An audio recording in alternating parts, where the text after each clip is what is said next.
പുരുഷന്മാരിൽ reproductive ഫങ്ഷനെ affect ചെയ്യുന്ന ഒരുപാട് കാര്യങ്ങളുണ്ട്. ഏറ്റവും പ്രധാനമായിട്ട് പറയാവുന്നത് സ്മോക്കിംഗ്, ആൽക്കഹോൾ പോലുള്ള അഡിക്ഷൻ ഉണ്ടാക്കുന്ന പല ദുസ്വഭാവങ്ങളും തന്നെയാണ്. ഇതേപോലെ തന്നെ എക്സസൈസിൻ്റെ കുറവ് കൊണ്ടോ മസിൽസിൻ്റെയും നെർവ്സിൻ്റെയും ഫങ്ഷനിൽ വരുന്ന ചെറിയ അപാകതകൾ മൂലം, അല്ലെങ്കിൽ ലൈഫ് സ്റ്റൈൽ ഡിസീസസോ ജീവിതശൈലി രോഗങ്ങളായിട്ടുള്ള പ്രമേഹം, ഹൈപ്പർ ടെൻഷൻ, കൊളസ്ട്രോൾ തുടങ്ങിയവ കൊണ്ടുണ്ടാകുന്ന മറ്റു തരത്തിലുള്ള ബ്ലോക്കുകളോ, ഇനി ഇതൊന്നുമല്ല മാനസികമായിട്ടുള്ള, ന്യൂറോളജിക്കലായിട്ടുള്ള, സൈക്കോളജിക്കലായിട്ടുള്ള പല പ്രശ്നങ്ങളുമൊക്കെ ഈ ഉദ്ധാരണക്കുറവും ശീഘ്രസ്ഖലനവുമൊക്കെ ഉണ്ടാകാം. പലപ്പോഴും ആളുകൾക്ക് ഇതിനെക്കുറിച്ച് തുറന്ന് പറയാനായിട്ട് മടിയാണ്. ഡോക്ടർമാർക്കാണെങ്കിലും ഇതിനെ അഡ്രസ്സ് ചെയ്ത് സംസാരിക്കാനായിട്ട് മടിയാണ്.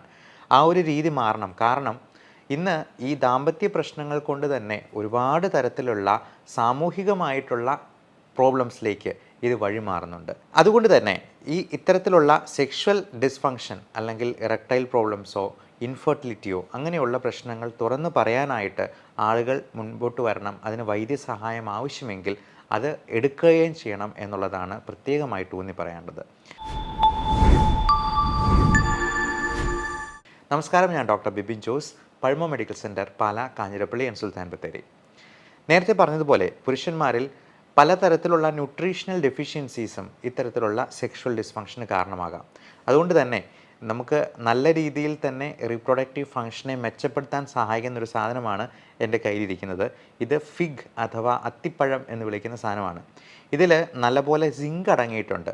നമുക്ക് പുരുഷന്മാരിലെ ഏറ്റവും അധികം ഈ റീപ്രൊഡക്റ്റീവ് ഫങ്ഷനെ സഹായിക്കുന്ന ഒരു മിനറലാണ് സിങ്ക്. അതേപോലെ മഗ്നീഷ്യം, കാൽഷ്യം തുടങ്ങിയവയും വളരെ അധികം ആൻറ്റി ഓക്സിഡൻറ്റ് പ്രോപ്പർട്ടീസ് ഉള്ള ഫൈബേഴ്സ് ഇതിനകത്ത് അടങ്ങിയിട്ടുള്ളത് കൊണ്ട് ഈ അത്തിപ്പഴം നല്ലൊരു സാധനമാണ്. ഇതേപോലെ തന്നെ പോംഗ്രനേറ്റ് അല്ലെങ്കിൽ മാതളനാരങ്ങ അതുപോലുള്ള സംഗതികളും പലതരത്തിലുള്ള ബ്രൈറ്റ് റെഡ് കളറിലുള്ള ഫ്രൂട്ട്സും, അത് ക്യാരറ്റ്, ആപ്പിള്, മുന്തിരി, അത് നല്ല രീതിയിലുള്ള പല നിറത്തിലുള്ള പല ഫ്രൂട്ട്സും നമ്മൾ കഴിക്കുന്നത് വഴി നമുക്ക് ഈ റിപ്രൊഡക്റ്റീവ് ഫങ്ഷനെ തന്നെ മെച്ചപ്പെടുത്താൻ ഇതിൻ്റെ ആൻറ്റി ഓക്സിഡൻറ്റ് പ്രോപ്പർട്ടീസ് കൊണ്ട് തന്നെ സാധിക്കുന്നതാണ്. അതോടൊപ്പം ധാരാളമായിട്ട് വെള്ളം കുടിക്കുക. നമ്മൾ ഈ ഫാറ്റ് കണ്ടൻ്റുള്ള ഓയിലി ആയിട്ടുള്ള ഫുഡ് പരമാവധി കുറയ്ക്കുക. അമിതവണ്ണം ഉള്ളവർക്ക് പെനിസിൻ്റെ സൈസ് തന്നെ അല്പം കുറഞ്ഞു പോകും എന്നുള്ളത് പലർക്കും അറിയാത്ത കാര്യമാണ്.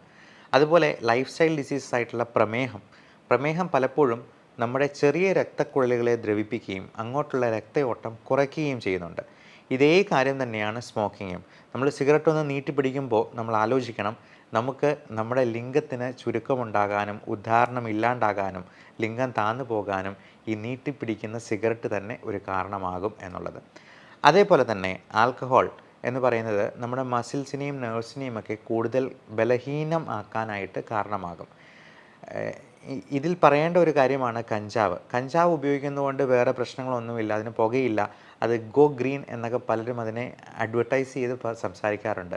പക്ഷേ ജനിതക വൈകല്യമുള്ള കുട്ടികൾ ജനിക്കാനായിട്ടും സ്പേം കൗണ്ട് കുറയ്ക്കാനായിട്ടും ഈ സ്പേമിൻ്റെ മോട്ടിലിറ്റി, അതായത് അതിൻ്റെ ആ അനക്കം അല്ലെങ്കിൽ മൂവ്മെൻറ്റ് അതിനെ ഹനിക്കാനായിട്ടും ഈ കഞ്ചാവിൻ്റെ ഉപയോഗം ഒരു വലിയ കാരണമായി മാറാറുണ്ട്.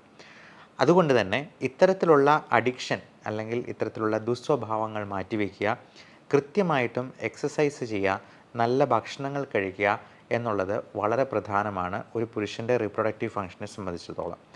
ഇതിനേക്കാളൊക്കെ ഏറ്റവും മുൻപന്തിയിൽ നിൽക്കുന്ന ഒരു പ്രധാനപ്പെട്ട കാരണമാണ് മാനസികമായിട്ടുള്ള അല്ലെങ്കിൽ പെർഫോമൻസ് ആങ്സൈറ്റി എന്ന് നമ്മൾ ഇംഗ്ലീഷിൽ വിളിക്കുന്ന ഈ ഒരു ഉത്കണ്ഠ.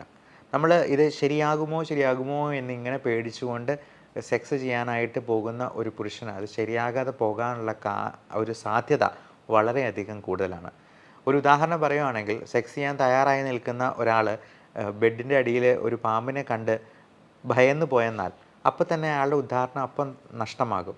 അതുപോലെ നമ്മുടെ മാനസികമായിട്ടുള്ള കോൺസെൻട്രേഷൻ ഇതിനകത്ത് വളരെ ഇമ്പോർട്ടൻ്റ് ആയിട്ടുള്ളൊരു ഘടകമാണ്. ഞാൻ സാധാരണ പേഷ്യൻസിൻ്റെ അടുത്ത് പറയാറുള്ളത്, ഇതിനെക്കുറിച്ച് വളരെ തുറന്ന് സംസാരിക്കാനാണ്. യാതൊരു ചമ്മലോ മടിയോ ഒന്നുമില്ലാതെ ഒരു സുഹൃത്തിനോട് എന്ന പോലെ സംസാരിക്കാൻ പറ്റുന്ന ഒരു ഡോക്ടറോട് നിങ്ങളത് വ്യക്തമായിട്ട് തുറന്ന് ഷെയർ ചെയ്യുക. അതിൻ്റെ കാര്യകാരണങ്ങൾ എന്താണ് എന്നുള്ളത് അസസ് ചെയ്ത്. അപ്പം വളരെ ചുരുക്കം ചില ആൾക്കാർക്ക് മാത്രമേ ഹോർമോൺ വ്യതിയാനങ്ങൾ, ടെസ്റ്റോസ്റ്ററോൺ, FSH അല്ലെങ്കിൽ follicle stimulating hormone, luteinising hormone തുടങ്ങിയ പ്രധാനപ്പെട്ട റീപ്രൊഡക്റ്റീവ് ആയിട്ടുള്ള ഹോർമോൺസിൻ്റെ ഏറ്റക്കുറച്ചിലുകൾ കാരണം ഈ സെക്ഷൽ ഡിസ്ഫങ്ഷൻ ഉണ്ടാകത്തുള്ളൂ. ബാക്കിയുള്ള ഒരു 70-80% ആൾക്കാർക്ക് ഈ പറയുന്ന പെർഫോമൻസ് ആങ്സൈറ്റിയോ അല്ലെങ്കിൽ ആ സമയത്തെ ഒരു മൂഡില്ലായ്മയോ ഒക്കെ ഇതിന് കാരണമാകാം. അപ്പോൾ നമ്മളിതിനെ ഒരു വലിയ ഒരു ഗുസ്തി പ്രകടനമോ അല്ലെങ്കിൽ ഒരു കായിക അഭ്യാസമോ ഒക്കെ ആയിട്ട് കാണേണ്ടതില്ല. അത് നമ്മൾ വെള്ളം കുടിക്കുന്ന പോലെ മൂത്രമൊഴിക്കുന്ന പോലെ ഒരു സാധാരണ സംഭവമാണ് എന്നുള്ള ഒരു മനസ്സോടുകൂടി ആ ഒരു ആറ്റിറ്റ്യൂഡോടു കൂടി അതിനെ സമീപിക്കുക. പലപ്പോഴും പുരുഷന്മാർ മനസ്സിലാക്കാത്തൊരു കാര്യം, സ്ത്രീകളെ സംതൃപ്തിപ്പെടുത്താനായിട്ട് വലിയ ഒരു കായിക ശേഷിയോ ഉദാഹരണമോ അല്ലെങ്കിൽ വളരെ ദൈർഘ്യമേറിയ ഒരു സെക്സ്വൽ ഇൻ്റർകോഴ്സോ ഒന്നും ആവശ്യമില്ല. അവർക്ക് ഒരുമിച്ച് സന്തോഷമായിട്ടിരിക്കുകയും കുറേ നേരം സംസാരിക്കുകയും കെട്ടിപ്പിടിച്ചിരിക്കുകയും ചുംബിക്കുകയും ഒക്കെ ചെയ്യുന്നതാണ് അവർക്ക് കൂടുതൽ ഇഷ്ടമാവുക എന്നുള്ളതാണ് നമ്മൾ പലപ്പോഴും പുരുഷന്മാർ മനസ്സിലാക്കാതെ പോകുന്നൊരു കാര്യം. അതുകൊണ്ട് ഇതിനെ ഒരു വലിയ സംഭവമായിട്ടെടുത്ത് പലപ്പോഴും ഈ ഫസ്റ്റ് നൈറ്റ് കഴിഞ്ഞിട്ട് ഇത് ശരിയാവുന്നില്ല, ഒരാഴ്ച കഴിഞ്ഞിട്ടും ശരിയാകുന്നില്ലെങ്കിൽ മാത്രമേ അതിന് ട്രീറ്റ്മെൻറ്റ് എടുക്കേണ്ടതുള്ളൂ എന്ന് നമ്മൾ ഡോക്ടർമാർ തന്നെ അങ്ങോട്ട് പറയാറുണ്ട്. പല പയ്യന്മാർക്കും അവരവരുടെ റിപ്രൊഡക്റ്റീവ് ഓർഗൻസിനെ പറ്റി ഒരു മതിപ്പില്ലായ്മ അല്ലെങ്കിൽ ഒരു കോംപ്ലക്സ് കാത്ത് സൂക്ഷിക്കുന്നവരുണ്ട്. അപ്പോൾ ഇങ്ങനെയുള്ള സംഗതികളൊന്നും വേണ്ട എന്നുള്ളത് പ്രത്യേകമായിട്ട് അവരുടെ ചില സമയത്ത് റിപ്രൊഡക്റ്റീവ് ഓർഗൻസിൻ്റെ എക്സാമിനേഷൻ കൊണ്ട് തന്നെ നമുക്കത് വളരെ വ്യക്തമായിട്ട് മനസ്സിലാകും. എന്നാൽ ഇതിനെക്കുറിച്ച് കൂടുതലായിട്ട് വൈദ്യസഹായം തേടാനോ ഒന്നും പോകാതെ പല പരസ്യങ്ങളിലും കണ്ടിട്ടുള്ള മരുന്നുകളൊക്കെ വാങ്ങിച്ച് കഴിച്ച് അവതാളത്തിലാവുന്ന ഒരുപാട് ആളുകളുമുണ്ട്. അപ്പോൾ ഇത് ആയുർവേദമോ ഹോമിയോ ഏതായാലും കുഴപ്പമില്ല. ഡിഗ്രിയുള്ള BAMS ഡിഗ്രിയുള്ള ഒരു ആയുർവേദ ഡോക്ടറിൻ്റെ അടുത്തോ അല്ലെങ്കിൽ BHMS ഡിഗ്രിയുള്ള ഒരു ഹോമിയോ ഡോക്ടറിൻ്റെ അടുത്തോ ചികിത്സ തേടുന്നതിൽ കുഴപ്പമില്ല. നമുക്ക് 10ാം ക്ലാസ് പോലും പാസ്സാകാത്ത ഒരാളുടെ അടുത്ത് ഒരു വൈദ്യൻ്റെ അടുത്ത് ചികിത്സ തേടി പോകുന്നതിൽ കാര്യമില്ല. അതിന് MBBS കഴിഞ്ഞ അലോപ്പതി ഡോക്ടർ തന്നെ വേണമെന്ന് ഒരു നിർബന്ധവും പറയുന്നില്ല. പക്ഷേ എടുക്കുന്ന ചികിത്സ ശാസ്ത്രീയമായിരിക്കണം. നമ്മൾ പരസ്യങ്ങൾക്ക് പുറകെ പോകാതിരിക്കുക എന്നുള്ളതാണ് പ്രത്യേകമായിട്ട് പറയാനുള്ളത്. പിന്നെ അലോപ്പതിയിൽ ഇതിന് കൊടുക്കുന്ന ചികിത്സാ രീതികൾ കൂടുതലും ഇതിനുള്ള സപ്ലിമെൻറ്റ്സ് ആണ് കൊടുക്കുക. പ്രത്യേകിച്ചും L-ആർജിനിൻ, കോഎൻസൈം Q തുടങ്ങിയ സപ്ലിമെൻറ്റ്സ് ആണ് നമ്മൾ ഫെർട്ടിലിറ്റി, അതായത് കുട്ടികളുണ്ടാകാനായിട്ട്, സ്പേം പ്രൊഡക്ഷൻ കൂടാനായിട്ട്, മൊട്ടിലിറ്റി, സ്പേംസിൻ്റെ മൊട്ടിലിറ്റി അല്ലെങ്കിൽ അതിൻ്റെ മൂവ്മെൻറ്റ് കറക്റ്റാകാനായിട്ട് നമ്മൾ കൂടുതലായിട്ട് കൊടുക്കുക. ഇതുകൊണ്ട് തന്നെ നമ്മുടെ ലിംഗത്തിലേക്കുള്ള രക്തയോട്ടം കൂടുതൽ മെച്ചപ്പെടുത്താനായിട്ടും അവിടെയുള്ള ബ്ലോക്കുകൾ മാറാനായിട്ടും കൂടി സഹായിക്കും. അതുകൊണ്ട് തന്നെ ഹാർട്ട് അറ്റാക്ക് പോലുള്ള പ്രശ്നങ്ങളോ അല്ലെങ്കിൽ സ്ട്രോക്ക് പോലുള്ള പ്രശ്നങ്ങൾ ഉണ്ടാകാൻ സാധ്യതയുള്ളവർക്കോ ഒക്കെ ഈ L-ആർജിനിനും കോഎൻസൈമും ഒക്കെ കൂടുതൽ ഗുണകരമായിട്ട് വർത്തിക്കും.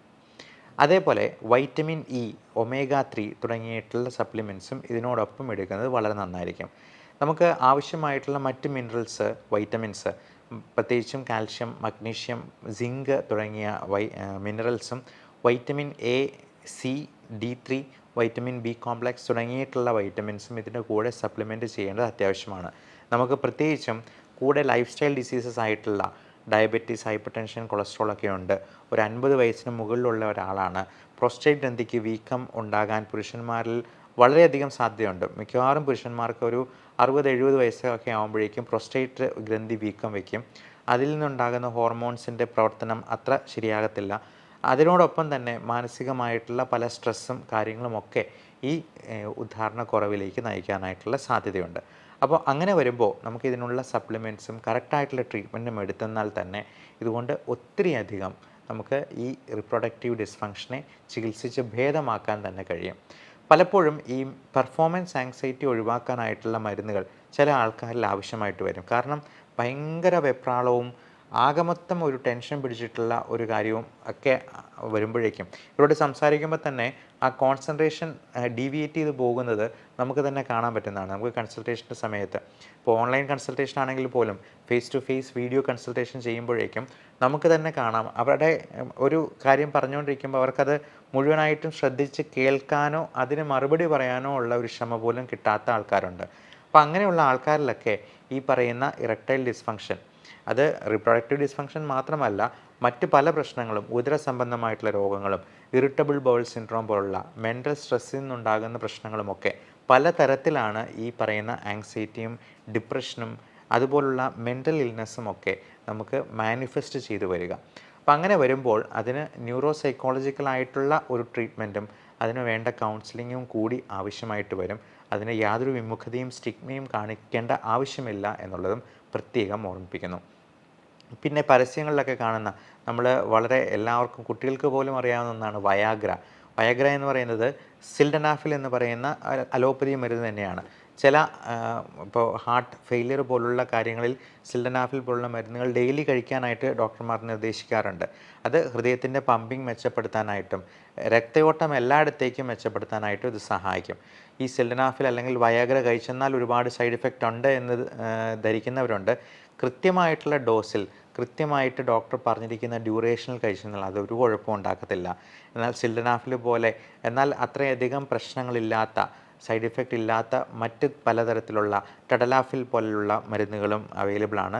അത് പലപ്പോഴും ഓറൽ സ്ട്രിപ്സ് ആയിട്ടോ അല്ലെങ്കിൽ നമുക്ക് അത് ഒരു സിറപ്പ് പോലെ നമുക്ക് പാക്കറ്റിൽ നിന്ന് പൊട്ടിച്ച് കുടിക്കാവുന്ന രീതിയിൽ പെട്ടെന്ന് തന്നെ എഫക്റ്റ് ഉണ്ടാകുന്ന രീതിയിലുള്ള മരുന്നുകളായിട്ടുമൊക്കെ അവൈലബിൾ ആണ്. ഇതിനെക്കുറിച്ച് നിങ്ങളെ ഡോക്ടറോട് ചോദിച്ച് മനസ്സിലാക്കുക. ഇത് തുറന്ന് സംസാരിക്കാനായിട്ടും ഇതിന് ചികിത്സ തേടാനായിട്ടും യാതൊരു വൈമുഖ്യവും കാണിച്ചുകൊണ്ടിരിക്കാതിരിക്കുക.